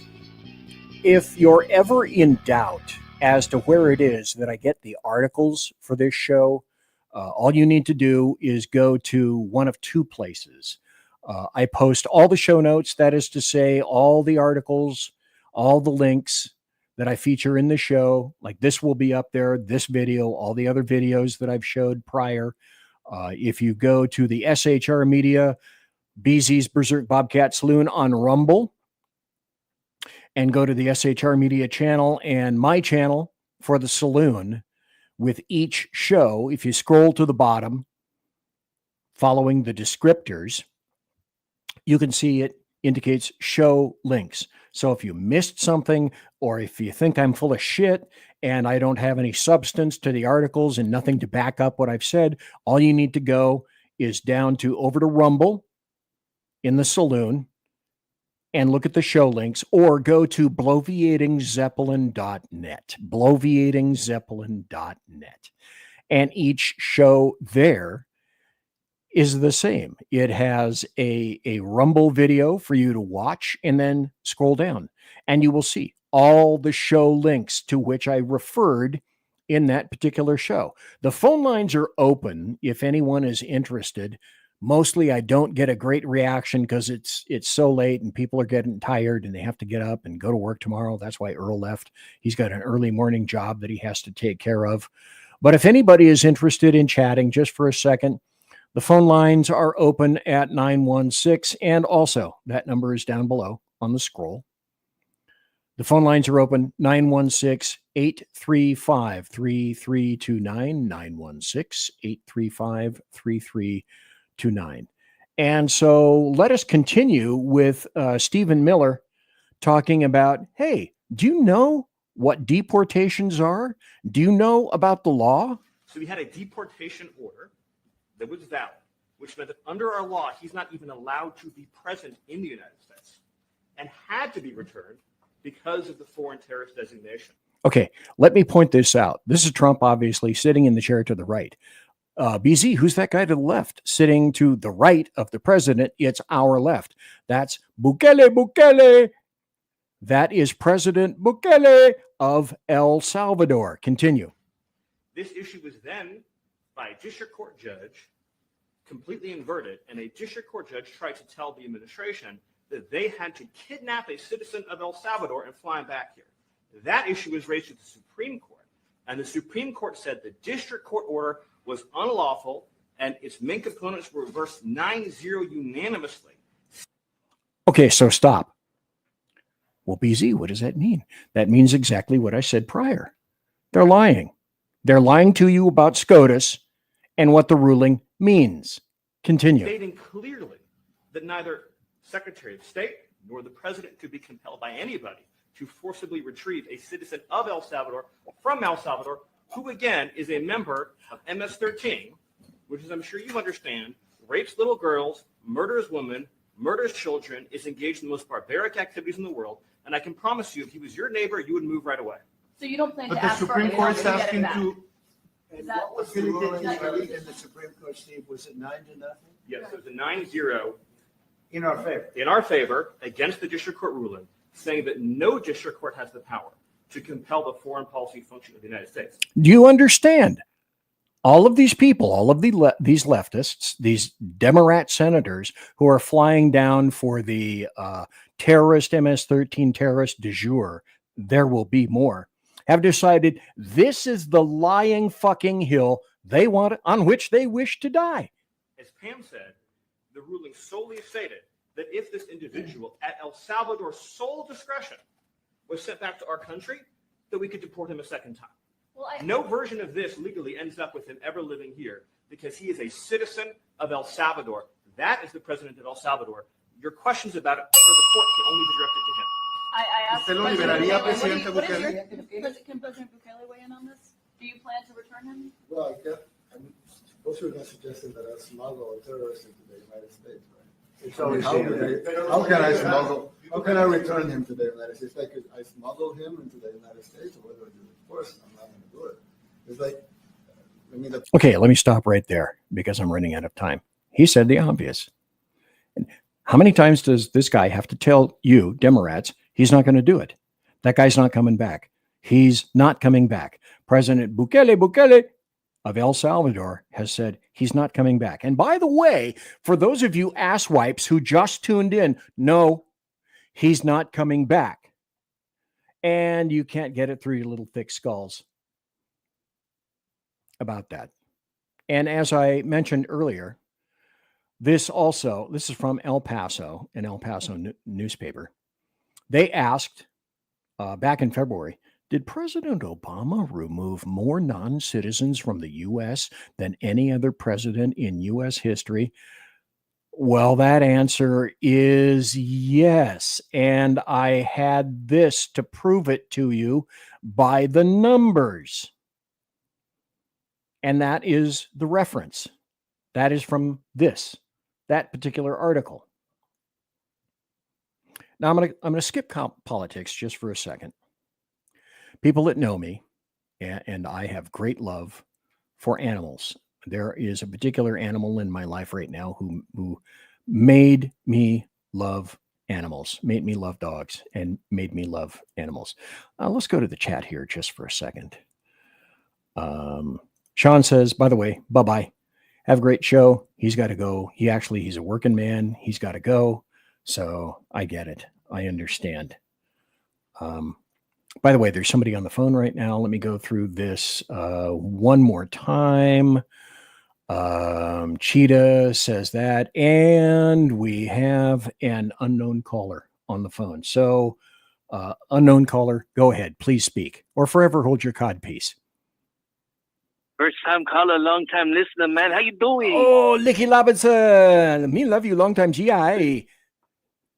No, because of Trump's tariff said now we love you medium time. Oh, good point. Damn it. Give me this right now. Yes. Folks, this is Rick Robinson from KLRN at KLRN Radio.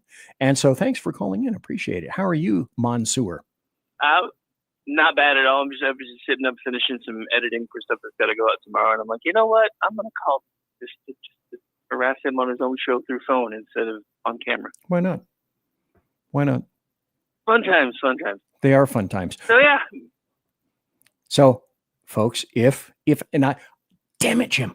I got this wrong last time because I always watch myself, my show, to see how many times I screwed up. I'm keeping a word count because I'll tell this at a later date. But I always look and watch my shows to find out how many times I screwed up words and how many times I misspoke during a show. And this is Tuesday, during my last Thursday night show, I misspoke, Rick Robinson, about you. And since you're here, I want to make sure that I get it right about you. And this, sadly or rightly, is off the top of my brain. I misspoke last show. And if you want to listen to the Rick Robinson show at KLRN, now that's on X/Twitter, go to at KLRN Radio. And the Rick Robinson Show, this guy who's on the air right now. Oh, wait. Would it surprise you to know that I may actually have a graphic about this? This is Rick Robinson, and that is his show. And his show is... That, it'll hurt their face. you'll break their eyeballs. Oh, man. no. Eyeworm, not brainworm. Eyeworm. Anyway, that is Rick Robinson, and my error was saying that Rick is on Tuesday through Thursday. No. Rick Robinson's show is on Tuesday through Friday, just him, for 3 hours. 3 long, wonderful, blustery, political-filled hours, and other things as well. Starting at 9 a.m. Pacific, 11 a.m. Central, and noon Eastern. So that's when you can watch the Rick Robinson Show. And I plan to, unless I drink too much vodka tonight, moose and squirrel. I say moose, and the passwords for tonight are moose and squirrel. And if you call the CIA or the NSA, which I highly recommend, if only I'd been thinking, I would have put the number up on the screen. Just go and hello, NSA, or they'll answer in even a greater stentorian tone, like the CIA. Then you say all you do, and they'll know instantly who it is. You just say moose and squirrel, moose and squirrel. Those are the passwords. You'll be able to get in. No problemo. So anyway, thank you for calling, Sir Rick of Robinson. Any other notations that you wish to note notatiously? Well, first of all, I'd like to congratulate you on a really fun show. I enjoy listening to you and watching you all the time, so I appreciate what you do. And for anybody else who wants to check me out, the Rick Robinson Show is only one of several that I do, so feel free to go to klrnradio.com/schedule. Because, I even surprised you last night. You're like, what the hell are you doing on now? That's right, you did. Monday night. That is Correcto Mundo. Correcto Mundo. Yeah, America Off the Rails is actually my longest running current show. I started my first show I ever did. The serious iteration of it was called Finding Common Ground. We launched that one in 2011. Before that, it was kind of more of a campy show, but we rebranded and became more serious. Well, after doing that with a liberal cohort of mine, about a year later in 2012, I decided I needed a venting show. So that's how America Off the Rails was born. So, everybody needs a venting show. This show, it should come as no surprise. I do the show for me. I'm old. This is my therapy, so I get you. Yeah, exactly. I'm old. I'm retired. I'm way past my use date on the factory issued heart attack. I could cack tomorrow, but in the meantime, I've had a ton of fun, a metric ton of fun. And this is a visual, an assload of ton. Well, an assload of fun, an assload. You shouldn't quantify an assload as something this small. You should quantify an assload as almost arms completely outstretched to the point where they're no longer in the frame of the video right now. But I have fun, and that's the reason why I do it. And when it stops being fun, I will stop being here. It's as simple as that. Well, for our sake, I hope it never stops becoming fun. Well, thank you very much. I love your show. Thank you kindly, sir. I appreciate it. There he is, Rick Robinson. Yes, sir. All right, I will let you finish your show, my friend. You enjoy it. You continue to kick ass and take names, and I will talk to you soon. Thank you, sir. Appreciate it. Ciao. Anyway, Rick Robinson, thanks for being here. Thanks for being on the show. I was talking before the phone call from Rick. I came across this. Now, I am a member of a whole bunch of things in a whole bunch of social media places, but I found this on Truth Social. And just on the off chance that this is so small that you cannot read it, I will read it for you. And then I will show you the concomitant video that goes along with this. I got about 10 minutes. I'm not going to get to a fraction of the stuff I have tonight. I always know. 166 people watching live right now. You guys rock. R-O-K. Not Sergeant Rock, but rock. R-O-K. So I'm going to read this in case it's too small for you to see on the screen, depending on what kind of a screen you're watching it on, phone, tablet, whatever. This is from Citizen Free Press. Nevada veterinarian Sean Frainer was found deceased in Lake Mead, Nevada, after footage of him kicking a horse went viral. I have the video. Frainer went missing about 2 weeks ago following online harassment over the incident. Right before he disappeared, Frainer released a post on Facebook where he apologized but defended his actions. He said, "I did not blatantly haul off and kick this horse as it appears in the video." Well, I'm going to play the video and you make up your mind. It was done simply to get the horse in a better position so that he could breathe and get up and move so I could try again to anesthetize.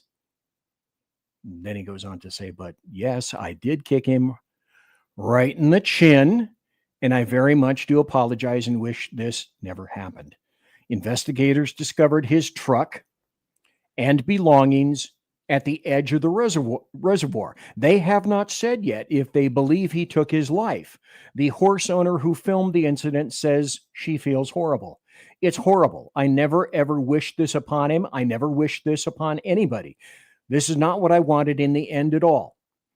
The horse had abrasions to the skull and needed medical attention. Frainer was facing felony animal abuse charges. Now, here's the video.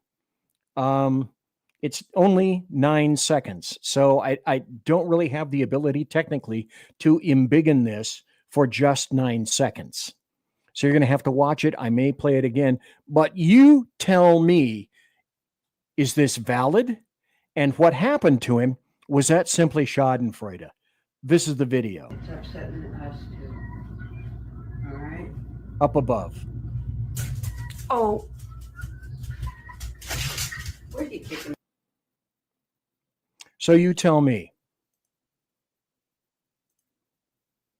is it a shock that he somehow mystically House panel to refer managed ex-governor to disappear? I'm not sure. Was that animal abuse? In my opinion, it sure as hell was. I've got time for about 2 more stories. Oh, shoot. Let's do this. I had these made, so give me the pleasure of at least being able to play them for you. Please. Can you? Here we go. It's time for happy stories and good times. This is a story where our good friend Andrew Cuomo has been referred to the DOJ for prosecution. Gee, why would that be? House panel to refer ex-governor Andrew Cuomo for criminal charges. More tonight about this. There is a Republican-led House panel has reportedly referred former Governor Andrew Cuomo to the Justice Department for potential prosecution for allegedly lying to Congress last month about his role in a COVID report on nursing home deaths. According to a New York Times report, the House Select Subcommittee on the coronavirus pandemic is accusing Cuomo of engaging in a conscious, calculated effort to avoid accountability. Stop right there. After this plays, I have an accompanying article to show you. Again, I'm not making this up. He's a liar. Excuse me, wrong direction. He is a liar. And in my opinion, he's also a fucking mass murderer. Cuomo's administration is accused of underreporting the number of nursing home deaths by nearly half. A spokesperson for Cuomo denies the claim, saying that there is no basis for the referral.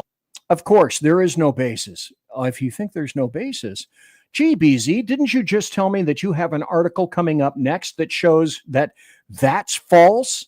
Well, yes, I do. And here it is. This is from the New York Post. The headline, Cuomo understand this. Cuomo personally altered the report that lowballed COVID nursing home deaths, emails show, contradicting his claims to Congress. So he lied to all of the congressional faces that day And he lied to you and me. Former Governor Andrew Cuomo, by the way, his hat is in the running for mayor of New York City. Oh my, if you imbeciles elect him, you get exactly what you deserve, absent his going to prison, perhaps.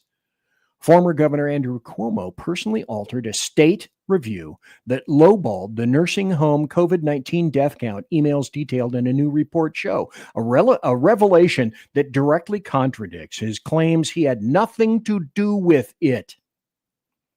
Emails and congressional documents undercut Cuomo's defiant, oh boy, that was true. I watched this. His defiant assertion during a summer congressional grilling that he never saw or even had any memory of the state health department report the New York Times first reported.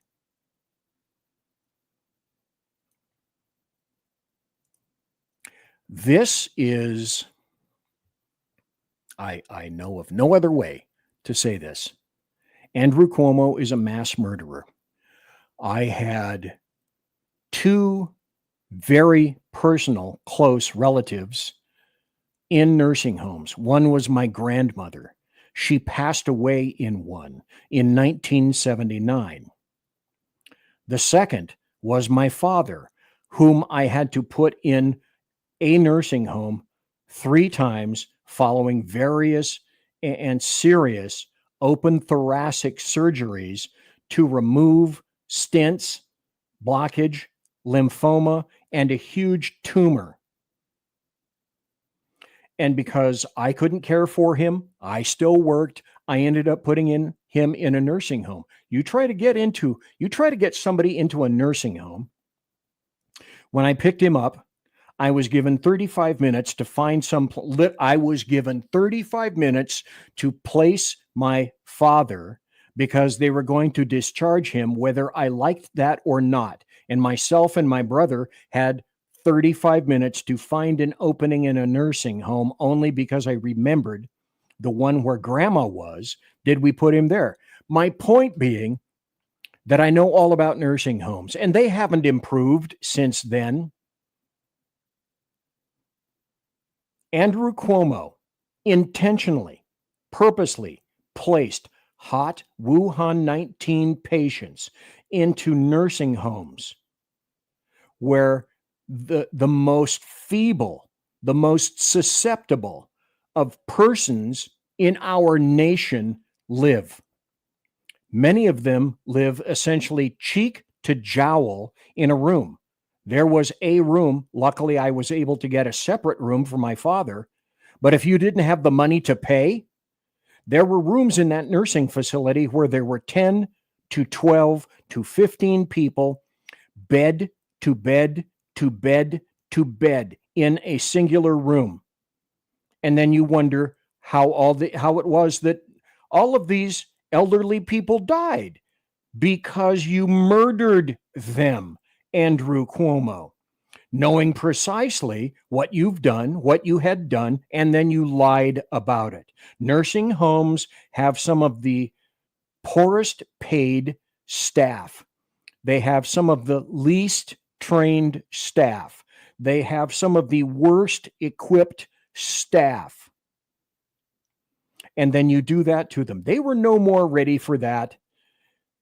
It's estimated that anywhere from 10 to 12 to 15,000 people with zero immune systems whatsoever died as a result of Andrew Cuomo doing this and intentionally installing hot Wuhan 19 people into nursing facilities. Now, many of them say they are skilled nursing facilities. What I discovered about the skills are those were predominantly sadly lacking. There were days when a doctor, if you think that there is a doctor on staff 24/7 or at least 8 hours a day during daytime hours, that you're guaranteed that there's at least one doctor in every no, there aren't. A doctor may or may not appear. 2 doctors may or may not appear. and this guy lied. This is an issue with me because I watched it, and I can make no other conclusion that this guy, Andrew Cuomo, who wants to be mayor of New York, is one of the largest intentional mass murderers in the history of the United States of America.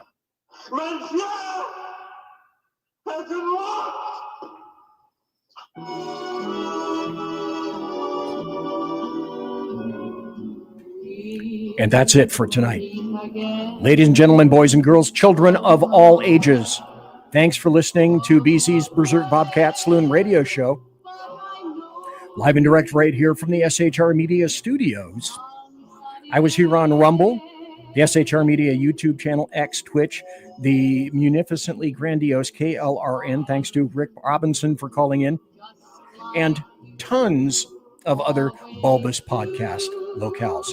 As per normal, promotional consideration is by the Lockheed Martin Skunkworks, Shure and Electro Voice microphones, Aracus Systems, who make my mixer, and also Pratt & Whitney engines featuring dependable engines and thrust. You can trust. And I will be consorting with my KC-135 Kettle One refueling team in just a few minutes, just a few steps out that door and down the hall, past the 4 rescue dogs, and into the freezer where rests my Kettle One. Tiaras are by My Little Pony. Did you see my hat? So thanks to everyone. My personal thanks to you for watching tonight, everyone. God bless. Take care. Be safe. Everybody quiet down now and get some sleep. Good night, everybody. Good night, Mama. Good night, Ben. Good night, everyone. Good night, Mama. Good night, Daddy. Good night, children. Good night, Daddy. Good night, Elizabeth. Good night, John Boy. Good night, Jim Bob. Good night, Jim Bob. Good night, Jim Bob. What's going on? I was asleep. What's everybody doing? Good night, Good night, Jim Bob.